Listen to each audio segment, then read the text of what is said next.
Well, alright, hey guys, Merry Christmas. I just wanted to say, and I hope you guys are all enjoying the holidays. I've definitely been taking some time to myself. It's kind of why I haven't been posting as many videos recently. But hey, you know, it wouldn't be Christmas without like an unboxing video. So today I'm going to be unboxing the Fire and Steel Han Solo blaster. It's like a replica, and it's pretty nice looking. So let's check it out. Let's get this box open.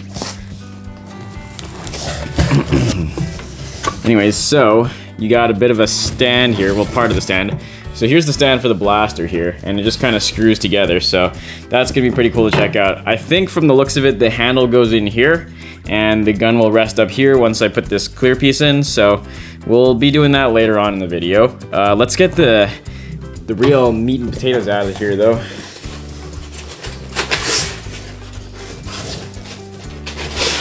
Alright. Here we go, so we got the blaster here. Oof. Here, let's get this out of the way.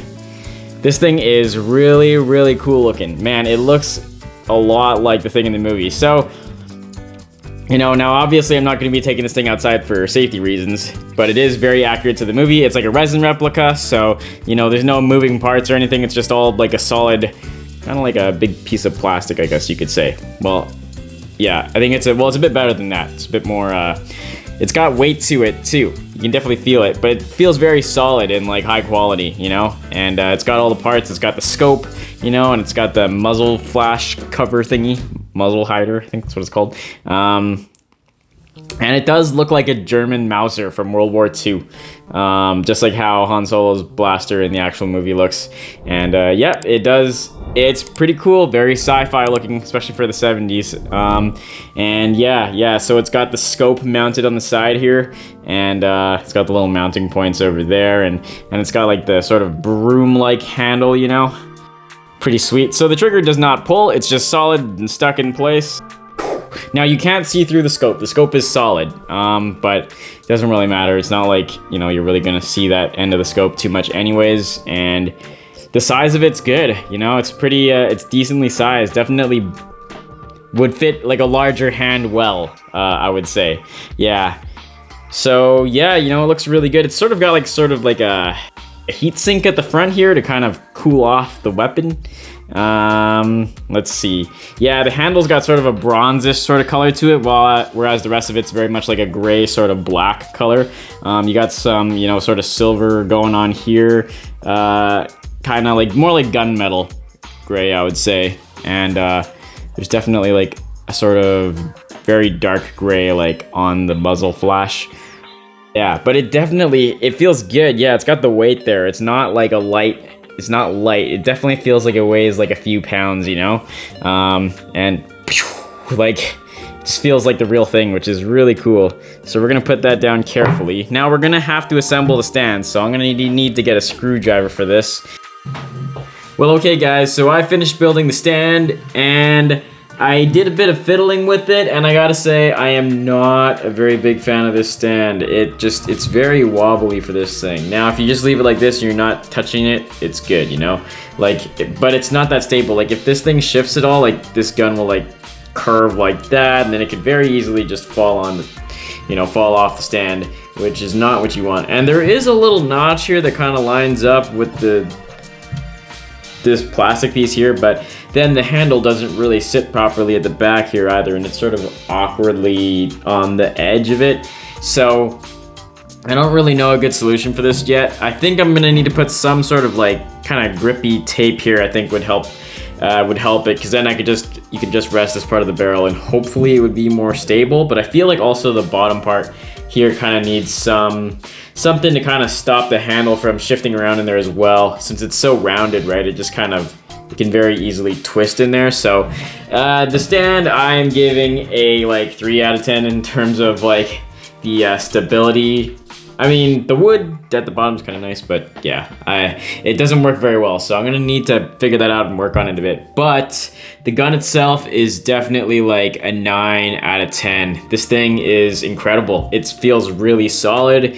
It looks really good, you know, and it feels like you're actually holding like a movie prop. It's like heavy, you know, it feels significant, and you do feel very badass carrying this, just like whenever you see the movies, you know, when Han Solo shows up. it's probably like the most recognizable blaster in all of Star Wars. You know, I mean, you know, of course the lightsabers get all the attention at the end of the day because, you know, they're a really cool sci-fi weapon that you don't really see anywhere else. But I don't really think the blasters in Star Wars get enough recognition, you know, for just how cool they are and how, you know, despite them being sci-fi weapons, they are very much linked to the real world in terms of the fact that they use like real World War II weapons for these, you know, for the bases of these weapons. It just gives that, like, while it may be sci-fi, you know, it's relatable, you know, and it feels grounded, which I think is the important thing. I feel like these days, you know, a lot of sci-fi stuff, they go so, it's so disconnected from reality that you don't really feel a connection to it. Whereas, you know, with these Star Wars guns, they feel like they could exist in the real world, you know, while also being able to exist in a galaxy far, far away. It's definitely magical.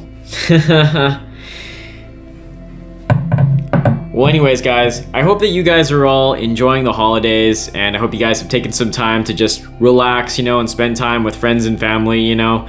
I think that's what's really important at the end of the day. I realized, you know, it's not really, you know, so much about the gifts. I mean, you know, I guess being an adult now and I'm working, I can always just buy what I want, you know. I'm not, like, maybe when I was a kid, though, you know, presents were great. But, you know, now that I'm an adult, Christmas for me is definitely, you know, just about getting to see family that I haven't seen in a long time.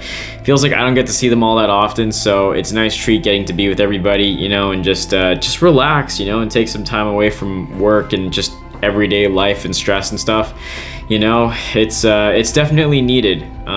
Yeah, and I just kind of wish this season didn't go by so fast. Well, anyways, guys, I hope you guys are all doing great, and I can't wait to make more videos for you guys when the new year comes around. Definitely going to be ramping things back up again, and yeah, all right. Anyways, hope you guys will hit like and subscribe if you guys like the video. We're almost at 600 subs. We're really, really close. We're probably going to be on our way to 700 before I know it. So anyways, just know that each one of you watching is really appreciated, and you guys are all the best, all right? So anyways, if you guys want to check out one of my recent videos, just click the link up here, and hope you guys all have a great day. All right, Johnny Tech, signing out.